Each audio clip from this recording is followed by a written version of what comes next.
सूर्य एक कभी जीवंत नदी पर चमक रहा है, जो अब सूखी, फटी हुई धरती का एक उजाड़ परिदृश्य है। नदी के तल पर गहरी दरारें पड़ी हैं, जो एक जीवनदायिनी शक्ति के लुप्त होने का प्रमाण है। बिखरे हुए पत्थर सूखे और निराशा की खामोश कहानी कह रहे हैं। रामू, एक अधेड़ उम्र का किसान, अपने सूखे खेत के पास खड़ा है। उसकी निगाहें बंजर नदी के तल पर टिकी हैं। गहरी चिंता और निराशा की लकीरें उसके चेहरे पर खिंची हुई हैं।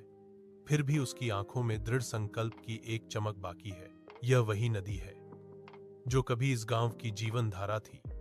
इसके पानी ने किसान रामू की फसलों को फलने फूलने में मदद की। चिलचिलाती धूप में रामू पसीने से तरबतर फावड़े से सूखी धरती को बेतहाशा खोद रहा है। पानी की तलाश में उसका खेत जीवन से रहित बंजर फैला हुआ है। फिर भी रामू लगा रहता है। उसकी निगाहें खाली आसमान पर टिकी हैं। वह मुट्ठी भर सूखी मिट्टी को सहलाता है।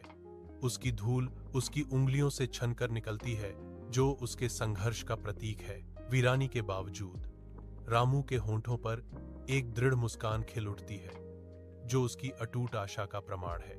जैसे ही सूरज नीचे डूबता है, लंबी छाया डालता है, रामू एक पुराने सूखे कुएं के पास खड़ा है। उसके हाथ में एक रस्सी और बाल्टी है। वह सावधानी से बाल्टी को कुएं में उतारता है। जीवनदायी पानी की एक बूंद के लिए उसके होठों पर एक मौन प्रार्थना है।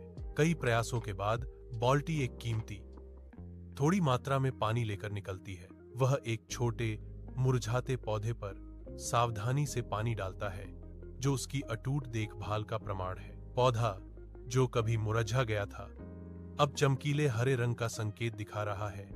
उसकी आंखों के सामने एक चमत्कार प्रकट हो रहा है। रामू के चेहरे पर एक गहरी मुस्कान आ जाती है। आशा की एक किरण जब वह फुसफुसाता है, मैं कड़ी मेहनत करूंगा,